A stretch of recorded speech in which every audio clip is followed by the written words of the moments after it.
राधे राधे दोस्तों, मैं राधा वल्लभ मिश्रा आपका हमारे यूट्यूब चैनल एस्ट्रो प्रॉफिट में बहुत बहुत अभिवादन करता हूं। हमारे जितने भी कन्या राशि के मित्र हैं, आज उनके विषय में हम जानने वाले हैं। आपके लिए वर्ष 2022 किस तरह का रहने वाला है, उससे पूर्व आप सभी को वर्ष 2022 की बहुत बहुत बधाइयाँ और शुभकामनाएँ। तो दोस्तों, हम इससे पहले कन्या राशि के जो हमारे मित्र हैं उनके राशिफल की ओर चलें। पहले मैं यहाँ पर दो जो मेजर प्लैनेट्स हैं उनका ट्रांजिट हम समझ लेते हैं, वो किस तरह से आपके ऊपर रहने वाला है। और साथ ही साथ दो शेडो प्लैनेट्स राहु और केतु, उनका भी ट्रांजिट यहाँ समझ लेते हैं और उसी के आधार पर हम वार्षिक राशिफल देते हैं।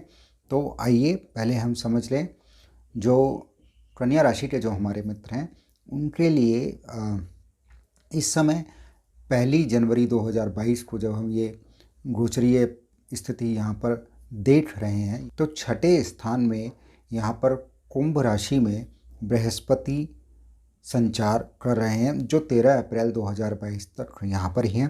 तत्पश्चात 13 अप्रैल 2022 को सायंकाल 4:58 से ये आपके सप्तम स्थान में मीन राशि में आने जा रहे हैं और फिर पूरे वर्ष पर्यंत वो वहीं सप्तम भाव पर ही राशि संचार करने जा रहे हैं।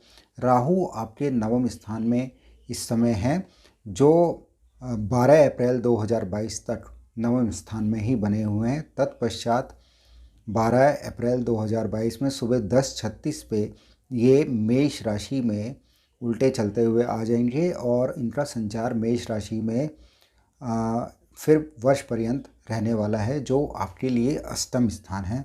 इसी तरह केतु भी जो है अभी तृतीय स्थान में चल रहे हैं, जो 12 अप्रैल 2022 में प्रातः 10:36 पर उल्टे चलते हुए तुला राशि में आपके दूसरे स्थान पर संचार करने जा रहे हैं और फिर पूरे वर्ष पर्यंत वहीं रहने वाले हैं। और यहाँ पर जो मेजर प्लैनेट जो शनि हैं वो इस समय पंचम स्थान में संचार कर रहे हैं और ये 29 अप्रैल 2022 में यहाँ से छठे स्थान में कुंभ राशि में संचार करने जा रहे हैं। तो ये रही आपकी प्लैनेट्स के ट्रांजिट की जानकारी। अब हम आपकी जन्मपत्री पे किस तरह से इस प्लैनेटरी आपकी जन्म राशि पर किस तरह से इस प्लैनेटरी पोजीशन का असर रहने वाला है वो जानते हैं और उसी के अनुसार पूरे वर्ष का राशिफल। और साथ ही साथ यदि कोई भी प्लैनेट की पोजीशन अच्छी नहीं हो तो उसमें जो उपाय होने चाहिए और उन उपायों से किस तरीके से आप आसानी से परेशानी से बाहर आ पाएंगे, उसकी भी चर्चा हम इस राशिफल में करेंगे। तो आरंभ करते हैं आपके लिए वर्ष 2022 का राशिफल। तो जितने भी हमारे कन्या राशि के मित्र हैं उनके लिए बुध जो है वो राशि के स्वामी होते हुए पंचम स्थान में विराजमान है शनि के साथ में। तो जब भी ऐसी स्थिति बनती है तो सबसे महत्वपूर्ण बात यह है, थोड़ा सा वो मानसिक पीड़ा जो है वो होती है। और साथ ही साथ जो है, आपने यदि कोई प्लान बनाया हुआ है, आपने कोई गोल सेट किया हुआ है, आपका कोई प्लान है, प्लानिंग है, तो उसमें थोड़ी सी अड़चन और परेशानी आती है। और बहुत बार ऐसा होता है कि वो उस रूप से सफल नहीं हो पाता जैसा आप सोच रहे होते हैं। और बहुत बार ऐसा भी होता है आपके मन में कोई विचार है और वो विचार जो है वो पूर्ण रूप से उसमें सफलता प्राप्त नहीं होती। और साथ ही साथ यहाँ पर संतान से भी थोड़ी सी पीड़ा होती है, वहाँ पर भी थोड़ी समस्याएं रहती हैं। और जो यहाँ पर बुध जो है वो शनि के साथ है, तो ऐसे में बहुत बार पति पत्नी में भी थोड़ा बहुत तनाव यहाँ पर रहने की संभावना बनती है। साथ ही साथ आपका जो फाइनेंस है, जो आर्थिक स्थिति है, उसमें भी थोड़ी सी अड़चनें आती हैं। हाँ, यहाँ पर ये पंचम स्थान में शनि बुध जो है, बहुत बार ऐसी स्थिति बनती है, बहुत बार लव अफेयर्स की यहाँ पे पॉसिबिलिटीज़ बनती है, एक्स्ट्रा मैरिटल अफेयर्स की भी पॉसिबिलिटीज़ यहाँ पर बनती है, परंतु वो बाद में जाकर असफल हो जाते हैं। तो आपके राशि स्वामी की स्थिति के अनुसार हमने यहाँ पर बताया। अब और भी हाउसेस के बारे में हम जान लेते हैं। दूसरे भाव के स्वामी जो हैं वो शुक्र हैं और वो वक्र होकर आपके चतुर्थ स्थान में विराजमान हैं, साथ में वहाँ पर सूर्य भी हैं। ये स्थिति होने से इस प्लैनेटरी पोजीशन से जहाँ तक आपके सुख और कंफर्ट्स की बात है, वहाँ पर तो ये जो वीनस है, ये शुक्र जो है भाग्येश और धनेश होकर आपको लाभान्वित करते हुए नज़र आ रहे हैं। और ऐसा नज़र आता है आपके कंफर्ट्स तो इस पीरियड में बढ़ने वाले हैं, सुख और सुविधाएं हैं उसमें इजाफा होने जा रहा है। यहाँ पर तीसरे स्थान में चंद्रमा नीच राशि के, साथ में केतु और स्वराशि के मंगल विराजमान हैं, तो इस वजह से चंद्रमा का नीच भंग भी यहाँ पर हो रहा है। तीसरा भाव वर्ष 2022 में बहुत ज़्यादा बली है। ऐसी स्थिति में ये तो अवश्य ही बोलना बनता है, आपका बाहुबल, आपका जो परिश्रम है वो इस साल बहुत बड़ा चढ़ा रहने वाला है और आप बहुत मेहनत से बहुत सारी चीज़ों को आपके अनुकूल ना होते हुए भी आपकी मेहनत द्वारा आप उसे अवश्य यहाँ पर प्राप्त करेंगे। साथ ही साथ चतुर्थ भाव के स्वामी जो बृहस्पति हैं वो छठे स्थान में है, परंतु चतुर्थ भाव में सूर्य और शुक्र की युति है। तो ऐसे स्थिति में एक चीज़ और भी संभव है, आप यदि चाहें तो कोई वाहन आप परचेज़ करना चाह रहे हैं तो वो आप ले सकते हैं, वो आप परचेज़ कर सकते हैं। और साथ ही साथ यहाँ पर पंचम स्थान में बुध और शनि का जो प्रभाव है वह हमने पहले भी अभी थोड़ी देर पहले चर्चा की। ये जो विद्यार्थी हैं उन्हें तो ये लाभप्रद है अप्रैल 2022 तक। तत्पश्चात थोड़ी सी उन्हें पढ़ाई में अड़चन या परेशानी आने वाली है या मनो अनुरूप परिणाम शायद प्राप्त ना हो।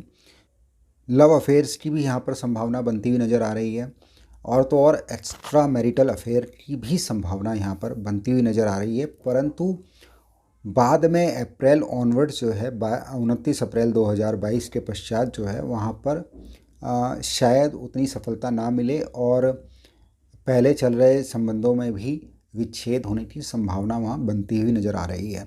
छठे स्थान में शनि जो छठे भाव के स्वामी हैं वो अभी पंचम स्थान में चल रहे हैं और छठे स्थान में इस समय बृहस्पति विराजमान है, मंगल की वहाँ दृष्टि है। 22 अप्रैल 2022 को शनि भी वहाँ छठे स्थान में इस जन्मपत्री में आ जाएंगे और केतु का भी प्रभाव जो है वो 12 अप्रैल को छठे भाव पर आता हुआ नज़र आ रहा है। तो छठा भाव बहुत सारे मल्टीपल प्लैनेट्स के प्रभाव में इसमें है, तो ऐसी स्थिति में बहुत बार स्वास्थ्य संबंधी समस्या होने की संभावना बनती है। ये स्थिति 29 अप्रैल 2022 के बाद और भी प्रबल होती हुई नज़र आ रही है। तो ऐसे में दो तीन चीज़ें हैं। पहला, यदि फैमिली में कोई भी डायबिटिक हिस्ट्री हो तो अपना बहुत विशेष ध्यान दें, शुगर लेवल अपना जो है वो कंट्रोल में रखें। साथ ही साथ मोटापा, ओबेसिटी की भी यहाँ पर समस्या होने की संभावना रहती है। और इसके अलावा एक और चीज़ है वो है इंडाइजेशन, तो अपने भोजन पानी पर बहुत विशेष ध्यान दें, जो आपकी सेहत के लिए अच्छा हो वो भोजन लें, ना कि जो आपकी ज़ुबान को पसंद हो। इन सब चीज़ों का ध्यान रखने से आपकी सेहत भी अनुकूल बनी रहेगी।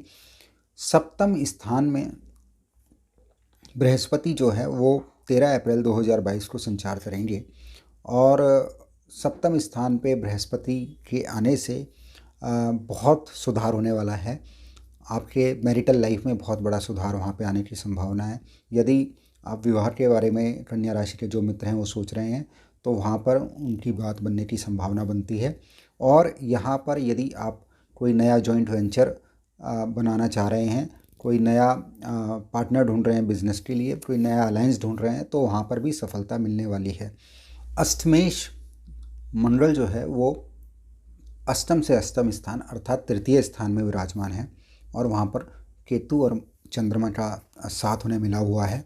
ये स्थिति जो है ये मध्यम है, तो अष्टम भाव का तीसरे भाव में जाने से और तृतीय का तीसरे भाव में होने से किसी तरह की कोई विशेष समस्या इसमें नज़र नहीं आ रही। हाँ, आपका पराक्रम जो है वो आपकी एनर्जी लेवल जो है वो बड़ा चढ़ा रहने वाला है, तो उसका सही तरीके से उपयोग होना आवश्यक है। यहाँ पर अष्टम भाव में 12 अप्रैल 2022 को राहु का भी गोचर होने वाला है, तो अष्टम भाव भी थोड़ा सा यहाँ पर पीड़ित होने जा रहा है।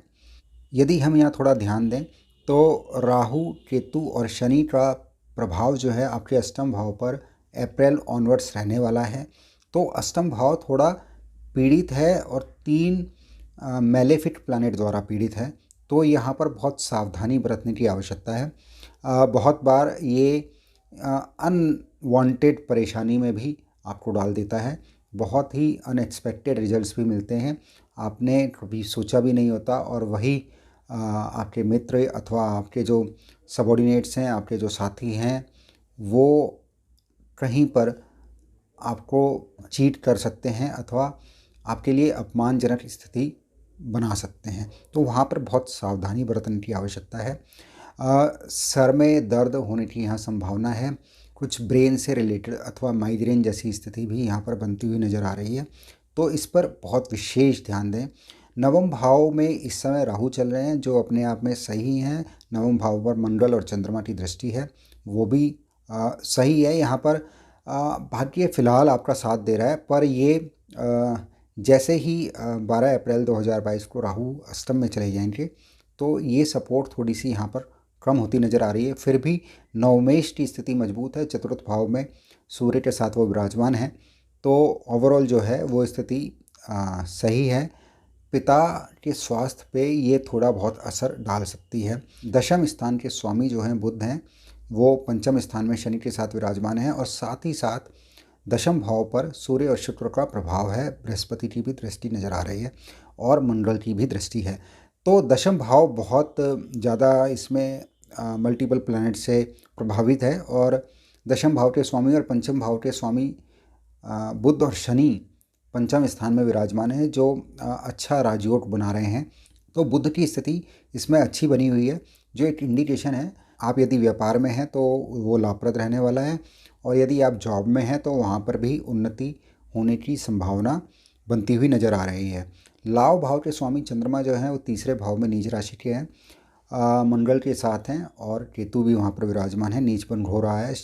लाभ भाव पर शनि और बुध का भी प्रभाव है, और अप्रैल ऑनवर्ड्स वहाँ पर बृहस्पति की भी दृष्टि आने वाली है। तो हम ऐसा बोल सकते हैं कि संभावना है अप्रैल ऑनवर्ड्स आपकी सैलरी हाइक की भी यहाँ पर संभावना बन सकती है। और द्वादश भाव के स्वामी चतुर्थ भाव में है, तो आपका इस वर्ष थोड़ा सा पैसा 2 चीज़ों पे संभव है। 2 में से एक चीज़ पे तो खर्च हो ही सकता है। पहला है या तो आप कोई वाहन ले सकते हैं या उस पर एक्सपेंस कर सकते हैं। दूसरा है आप प्रॉपर्टी में भी रेनोवेशन इस पीरियड में शायद करें। अब ये तो जनरलाइज बातें मैंने यहाँ पर आपको बताई, जो भी वर्ष 2022 में आपके साथ होने की संभावना है। इसके अलावा मैं 2 और चीज़ें हैं जो विशेष तौर पे आपको यहाँ बताना चाहता हूँ।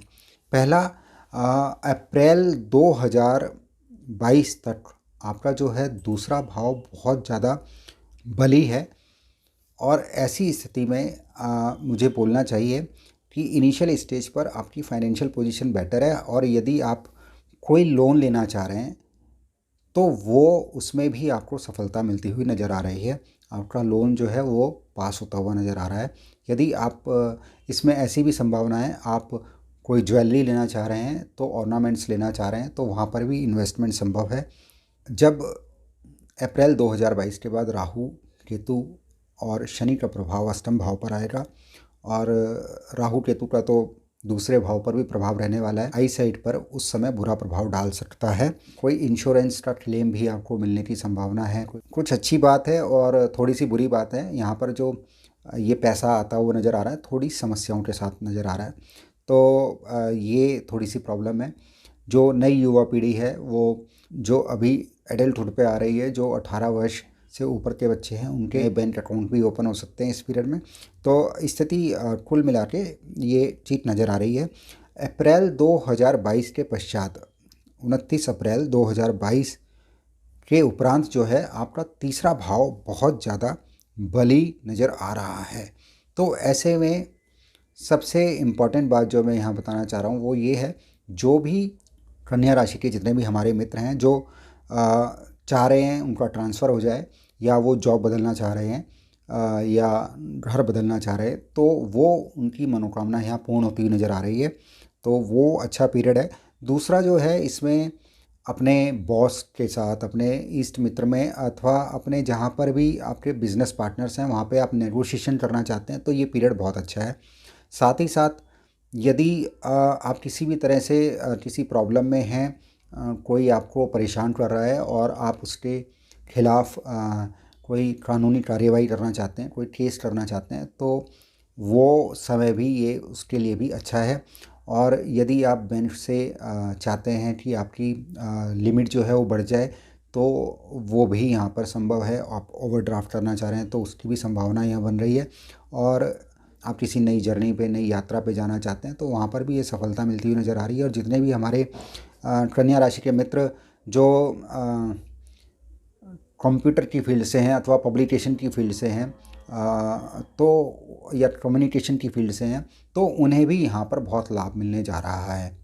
हैं तो आप कोई भी नया जॉइंट वेंचर में या नए वेंचर में आप अपने आप को सम्मिलित करना चाहते हैं तो वो उसके लिए भी समय ये जो है ये बहुत अच्छा है।